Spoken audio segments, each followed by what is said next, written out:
আসসালামু আলাইকুম। আমি রুবিনুর খাতুন, রুবি কিচেন লাইফস্টাইল চ্যানেলে আপনাদের স্বাগত। আজকে আমি একসঙ্গে দুটো রেসিপি নিয়ে এসেছি, একটা গরুর তিল্লি ভুনা আর একটা গরুর কোপ্তার রেসিপি। তো কোপ্তা বানানোর জন্য এরকম একটা গরুর মাংসের সলিড একটা টুকরো লাগবে, এরকম সলিড পিস। এখানে আমার 1 কেজি তিল্লি এবং 1 কেজি গরুর মাংস আছে। তিল্লিগুলো এইভাবে ছোট ছোট করে কেটে নেব।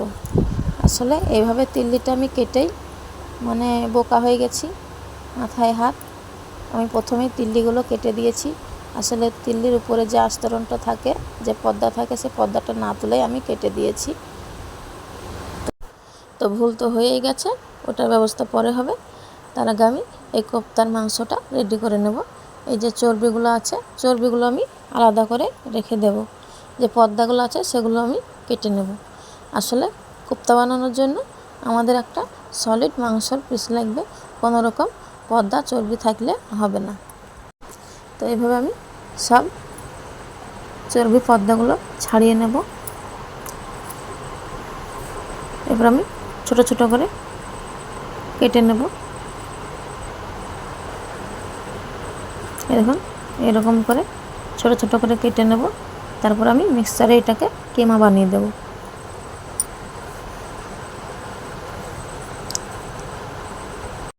তো এই দেখুন, এইভাবে আমি কেটে নিয়েছি, সবগুলো আমি এইভাবে কেটে নিয়েছি।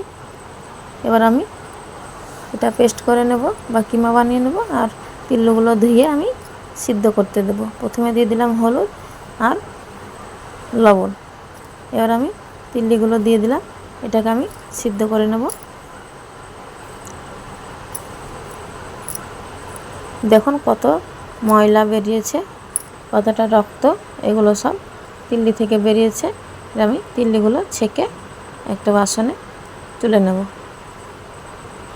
এবার আমার কাজ দেখুন, এই পর্দাগুলো ছাড়াই টাইম নষ্ট হয়েছে, অনেক টাইম লেগে গেছে এগুলো আমার ছাড়াইতে। আর আমার আঙুলের নখ কিন্তু প্রচুর ব্যথা করছিল। তো আমি শেষের দিকে তো কিছু বাকি রেখে দিয়েছিলাম ছাড়াতে। তো এভাবে আমি সবগুলো ছাড়িয়ে নেব। চলে এলাম, দেখেন আমি কিমা বানিয়ে নিয়েছি। আমি মিক্সারে এটাকে ঘুরিয়ে নিয়েছি, দিয়ে এরকম বানিয়ে নিয়েছি।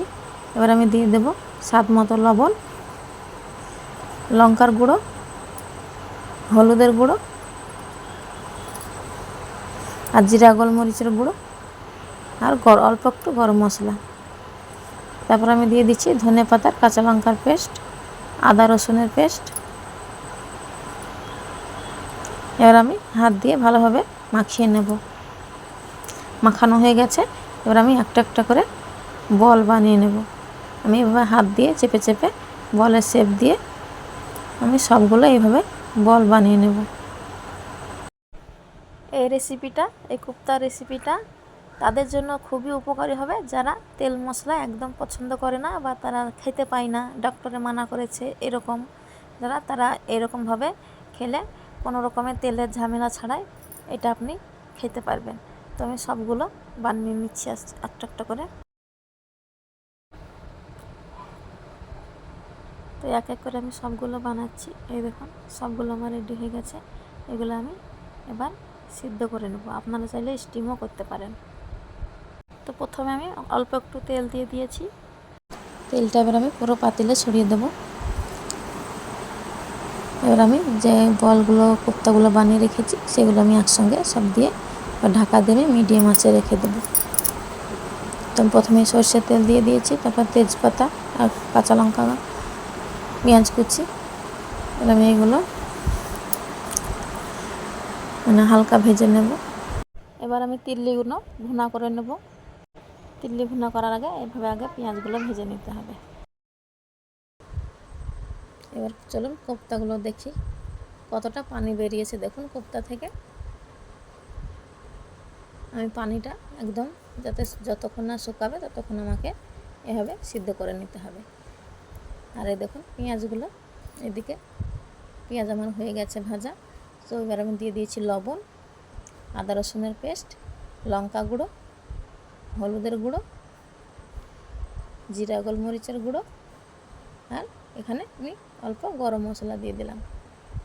এগুলোকে আমি কিছুক্ষণ কষিয়ে নেব। আমি খুবই অল্প মশলা ব্যবহার করেছি, এগুলো সব ঘরেই থাকে রেগুলার মশলা। তো এই দেখুন কষানো হয়ে গেছে। এবার আমি তিল্লিগুলো এর মধ্যে দিয়ে দেব। তিল্লিগুলোকে 10 মিনিট ভুনা করে নেব। আসলে তিল্লিগুলো আমার অলরেডি বয়েলড, তো সিদ্ধ করার তো আমার আর প্রয়োজন নেই। এইভাবে আমি 10 মিনিট কষিয়ে নেব বা এইভাবে 10 মিনিট ভুনা করে নেব। তো চলে এলাম কোপ্তার দিকে। কোপ্তার পানিগুলো শুকাতে এখনও বাকি আছে, তো আমি আরও কিছুক্ষণ ঢাকা দিয়ে রেখে দেব। তো এবার তিল্লিটা দেখুন প্রায় হয়েই এসেছে।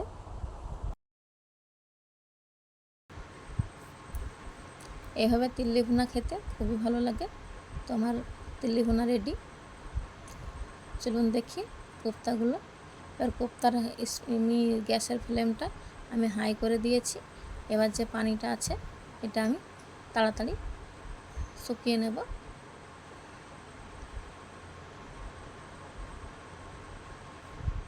তো কোনো রকমের স্টিম করার ঝামেলা ছাড়া এইভাবেও আপনারা সিদ্ধ করে নিতে পারেন।